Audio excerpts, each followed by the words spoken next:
Hello મિત્રો, તો નમસ્કાર. તો હું છું તમારો ભાઈ પીએમ ભાટ. તો મિત્રો આપણે આજે આવી ગયા છે મેવાડા, અને મેવાડાની જે આપણે સાઈડ ચાલુ હતી એરિયા તમને પાછળ દેખાય છે એ સાઈડ. તો ત્યાં આગળ આપણે પ્લાસ્ટરનું કામકાજ ચાલુ હતું. તો જોઈએ કે પ્લાસ્ટર કામ કેટલું થયું છે. આપણે કઠેડાનું કામ કરવાનું હતું.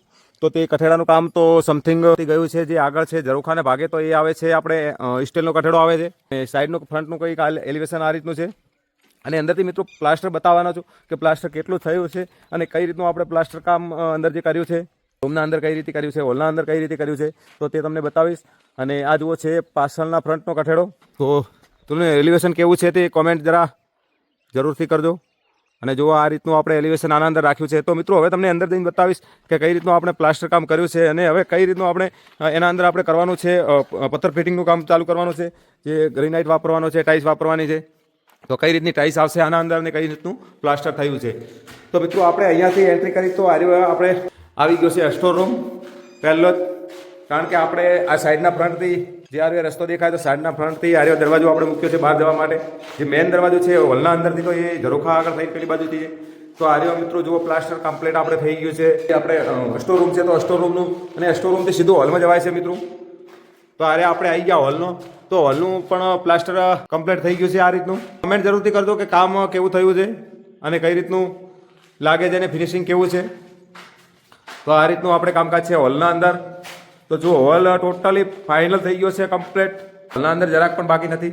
તો તે કમ્પ્લીટ થઈ ગયું છે. અને આ છે બેડરૂમ છે. જે બેડરૂમ મિત્રો બે છે, એક આર્યો છે અને એક આ બાજુવાળો છે. અને પેલી બાજુ સંડાસ બાથરૂમ છે, પછી આર્યો કિચન છે. અને અહીંયા આ સ્ટોરૂમ છે અને સ્ટોરૂમના બાજુમાં એક્ઝેક્ટ આપણે આવી ગયું કિચન. તો એક જ કિચનનું કામ બાકી છે. તો અહીંયા કાલે પતી જશે. આ જે કિચનનું પ્લાસ્ટર બાકી છે તો આ કાલે આપણે પતી જવાનું છે. અને પરમ દિવસે આપણે કરવાના છે બારે ચાલુ. તો મિત્રો જુઓ આર્યો એટલું કામકાજ છે. તો અહીંયા પણ પ્લાસ્ટરનું કામ ફાઇનલ થઈ ગયું છે. પછી મિત્રો વાત કરશું બીજા બાજુવાળા બેડરૂમની. તો ત્યાં પણ પ્લાસ્ટર કામ આપણું ફાઇનલી જો બધું પતી ગયું છે આ રીતનું. સારી અભરાઈ છે. તો અભરાઈ મિત્રો આપણે 2 થી 2.5 ઇંચની બનાવી છે. કારણ કે વજન ઓછું થાય અને સારી લાગે સરસ રીતે. પછી આ સાઈડમાં સંડાસ બાથરૂમ છે તો ત્યાં આગળ આપણે બારી મૂકેલ છે. ત્યાંથી બહાર આવી ગયા એટલે જો આર્યો જે બાજુવાળું કિચન છે. તો કિચનના અંદર મિત્રો આર્યો કિચન છે. તો આર્યો કમ્પ્લીટ થઈ ગયો છે. તો આના અંદર આપણે પ્લેટફોર્મ બનાવવાનું બાકી છે. જે પથ્થરનું અને ટાઇલ્સનું કામ બાકી છે. પ્લાસ્ટરનું કામ કમ્પ્લીટ થઈ ચૂક્યું છે. અહીંયાથી વાત કરીએ મિત્રો તો આપણે જવાનું છે બાજુવાળા સંડાસ બાથરૂમ આવેલા છે. તો આપણે સંડાસ બાથરૂમની તરફ. તો આર્યો મિત્રો સંડાસ બાથરૂમ છે. જુઓ તો એની જે છત છે તે આજે કમ્પ્લીટ થઈ ગઈ છે. પછી વાત કરીએ આપણે સંડાસ બાથરૂમ. સંડાસ બાથરૂમના અંદરથી જો કામ થઈ ગયું છે તે પ્લાસ્ટર કમ્પ્લીટ ફાઇનલ થઈ ગયું છે. અને બહારની જે દિવાલ છે તો તે બાકી છે. તો મિત્રો આર્યો આ 2 કારીગરથી કાલે પતી જવાનો છે. કિચન પતી જશે અને આર્યા જે 2-3 દિવાલ બાકી છે તો એ પણ કાલે પતી જવાની છે. તો આ રીતનો મિત્રો કામકાજ છે આપણું. અને મિત્રો વિડીયો એન્ડ સુધી જોજો.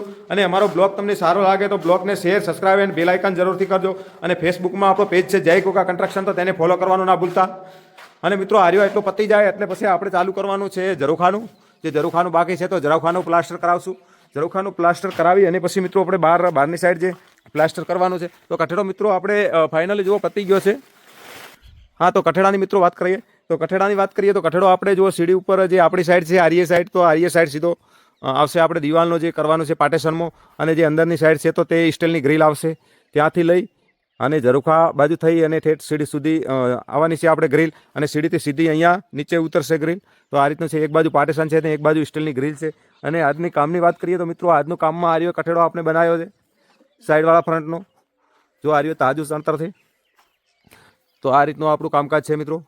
અને જે આર્યો છે તો આના અંદર પણ થોડું બાકી હતો. તો આ ઉપરના જે 3 સ્તર દેખાય છે તો એ આજે આપણે એને પૂરો કર્યો છે. તો મિત્રો કોમેન્ટ કરજો કે સાઈડના ફ્રન્ટથી પણ કઠેડો કેવો લાગે છે. આપણે સાદો અને સિમ્પલ જ બનાવ્યો છે. આના અંદર આપણે કંઈ ખાચાખૂચી વધારે નથી રાખી. અને આર્ય જે મિત્રો જગ્યા દેખાય છે તો એ જગ્યાની અંદર મિત્રો ગ્રીલ આવશે. તે કારણ કે અંદર અંધારું આપણે ઉજાસ રહે એના માટે કરીને આપણે 3 ફૂટનો અહીંયા ગેપ છોડેલ છે. અને અહીંયા આપણે લાગી જશે ગ્રીલ. પહેલાં મિત્રો અહીંયા દરવાજો મૂકવાનો હતો પણ પછી પાર્ટીને સેટિંગ ન આવ્યું. તો એના લીધે પછી આપણે હાઈટ ઉપાડી અને અહીંયા હવા ઉજાસ માટે કરી અને ગ્રીલની જગ્યા છોડેલ છે 3 ફૂટ. તો અહીંયા ગ્રીલ આવી જશે. તો આ રીતનું કામકાજ છે મિત્રો. અને આપણે પરમ દિવસે જે કે પ્લાસ્ટરનું કામ ચાલુ કરવાનું છે તો એના પછી બહારની જે અપડેટ છે, બહારનું જે એલિવેશનની અપડેટ છે તો એ તમને 2 દિવસ પછી બ્લોગ હું અપલોડ કરવાનો છું. તો તમે જરૂરથી જોજો મિત્રો. અને કોમેન્ટ કરજો કે આ મકાન છે આપણું જે મેવાડાનું.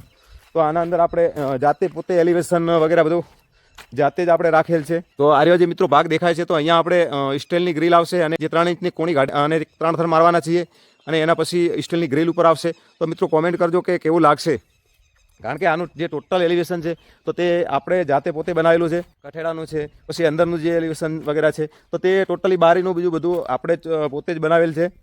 તો કોમેન્ટ જરૂરથી કરજો કે કેવું લાગે મિત્રો. અને મિત્રો ફોલો કરવાનું ના ભૂલતા, ફોલો જરૂરથી કરજો. તો એનાથી કરીને મારા કન્સ્ટ્રક્શન લગતા તમામ વિડીયો તમને આ રીતના મળતા રહે, નવી નવી અપડેટ અમે તમને આપતા રહીએ. તો ચલો, જય શ્રી રામ.